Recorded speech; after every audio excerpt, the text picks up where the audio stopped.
Assalamualaikum warahmatullahi wabarakatuh. Kali ini saya akan menjelaskan tentang klasifikasi makhluk hidup. Tahukah kalian tentang klasifikasi? Klasifikasi makhluk hidup merupakan kegiatan yang dilakukan untuk mengelompokkan makhluk hidup. Pengelompokan tersebut berdasarkan kesamaan ciri dan perbedaan yang ditemukan pada setiap makhluk hidup.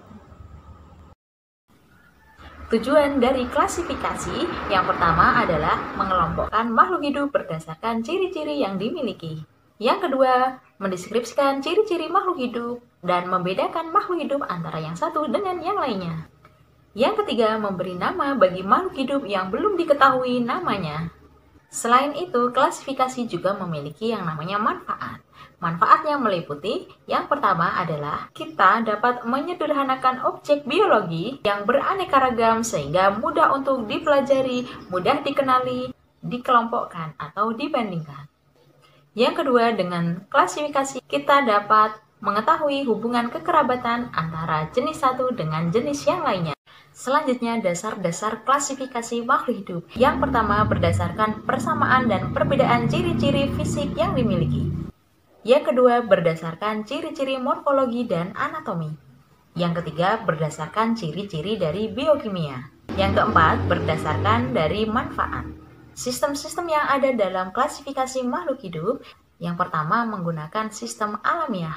Yang kedua, sistem buatan. Yang ketiga, sistem filogen. Selanjutnya, tingkat takson dalam klasifikasi. Tingkatan yang disusun mulai dari tingkat tertinggi hingga tingkat terendah. Urutan tingkat takson mulai dari yang tertinggi sampai terendah yaitu urutan pada hewan yang pertama adalah kingdom, kemudian phylum, kelas, ordo, family, genus, spesies.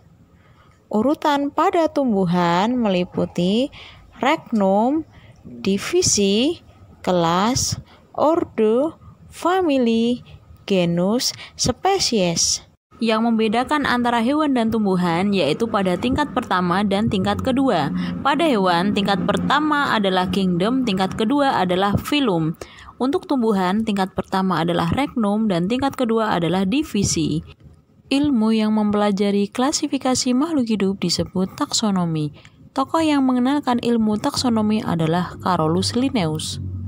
Dalam taksonomi diperkenalkan penulisan nama ilmiah untuk mempermudah mengingat kelompok kelas, genus, atau spesies suatu makhluk hidup. Berikut ini adalah tata cara atau aturan penulisan nama ilmiah. Tata nama ilmiah atau dikenal dengan binominal nomenklatur. Aturan penulisan nama ilmiah. Nama ilmiah terdiri dari dua kata atau binomial. Kata pertama menunjukkan genus, kata kedua menunjukkan spesies. Huruf depan kata pertama menggunakan huruf kapital. Huruf depan kata kedua menggunakan huruf kecil. Jika nama ilmiah ditulis dengan tangan, maka harus digaris bawah, sedangkan jika diketik, maka harus dicetak miring. Atau bisa menggunakan cetak tebal. Contoh padi, nama ilmiahnya adalah Oryza sativa. Oryza sativa ini harus dicetak miring atau digaris bawah atau dicetak tebal.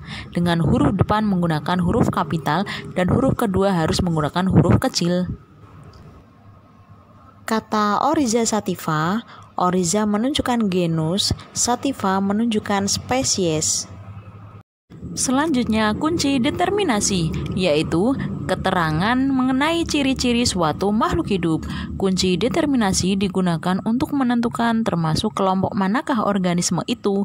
Jadi, adanya kunci determinasi bertujuan untuk mengenali dan menetapkan identitas suatu organisme agar dapat dimasukkan ke kelompok mana dalam klasifikasi.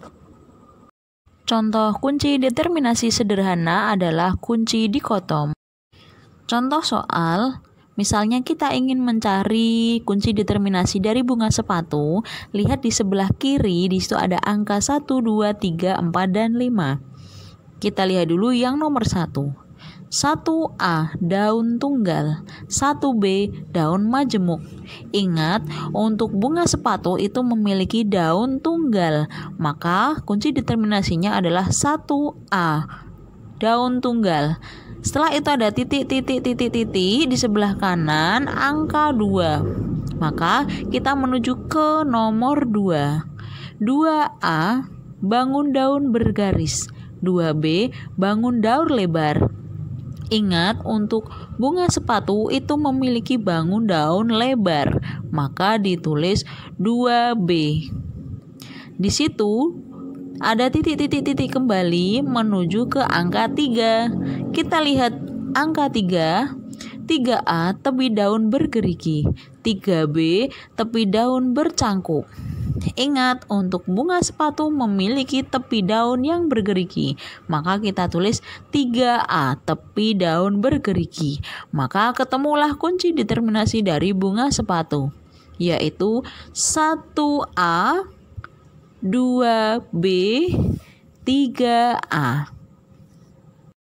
Untuk mencari kunci determinasi dari rumput, kentang, kapuk, mahoni, dan kembang merak bisa kalian praktekkan sendiri di rumah.